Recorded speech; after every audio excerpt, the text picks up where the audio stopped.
এর মধ্যে পরিমাণ মতো জল দিয়ে দেব।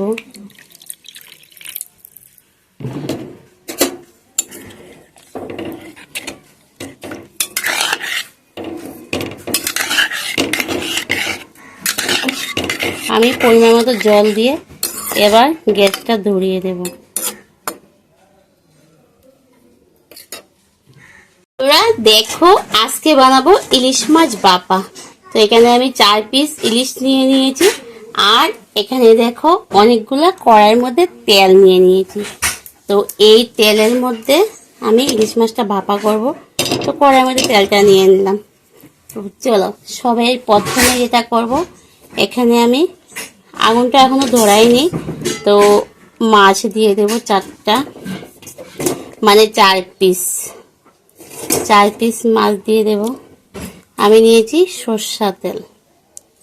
4 পিস মাছ দিয়ে দিলাম। এবার দিয়ে দেব পরিমাণ মতো লবণ। দিয়ে দিলাম এবার পরিমাণ মতো লবণ। তারপরে দিয়ে দেব পরিমাণ মতন হলুদ। তো সবার প্রথমে আমি এখানে বেশ কিছুটা দেখো তেল দিয়েছি। এখানে পরিমাণ মতো লবণ দিয়েছি, আর পরিমাণ মতো তেল দিয়েছি, আর দিয়েছি হলুদ পরিমাণ মতো। আছে কাঁচা লঙ্কা এখানে কিছুটা চিরা আর কিছুটা গোটা, তো সেটাও দিয়ে দিলাম। আর দিয়ে দেবো এখানে বেশ কিছুটা কালো জিরা। এখানে আছে কালো সর্ষা, সাদা সর্ষা বাটা, এটা শিলনোড়ায় বেটেছি, তো সেটা দিয়ে দিলাম। তো আমার ভাপা করতে যা যা জিনিস লাগবে এখানে আমি সবগুলো দিয়ে দিয়েছি।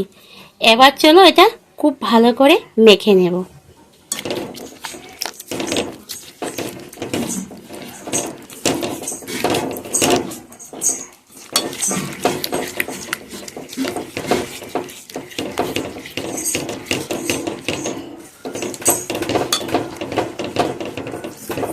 যেহেতু আমি কড়াইয়ের মধ্যে বানাবো, তার জন্য কড়াইয়ের মধ্যে আমি তেল টুল দিয়ে সব কিছু কড়াইয়ের মধ্যে নিয়ে মিশে যাচ্ছি, একবারে বসিয়ে দেব।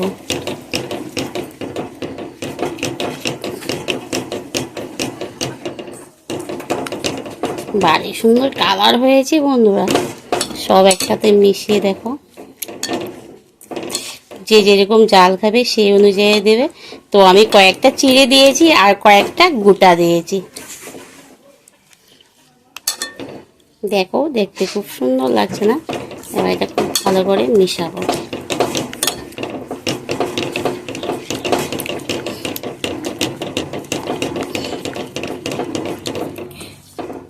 দেখো আমার খুব সুন্দর করে, খুব ভালো করে এটা মেশানো হয়ে গেছে।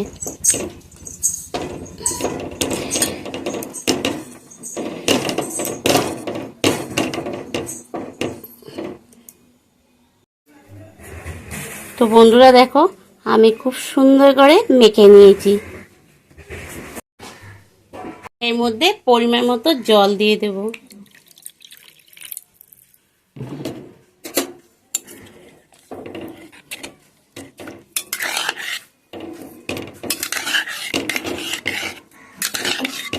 আমি পরিমাণ মতো জল দিয়ে এবার গ্যাসটা ধরিয়ে দেব।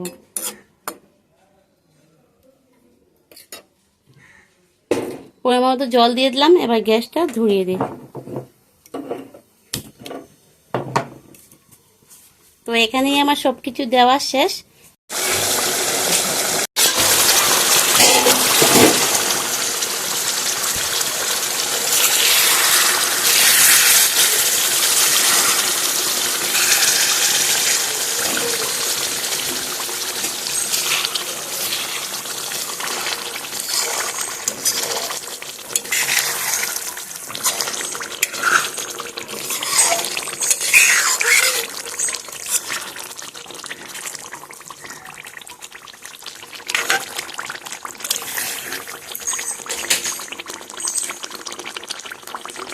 দেখেছো বন্ধুরা, এই দেখ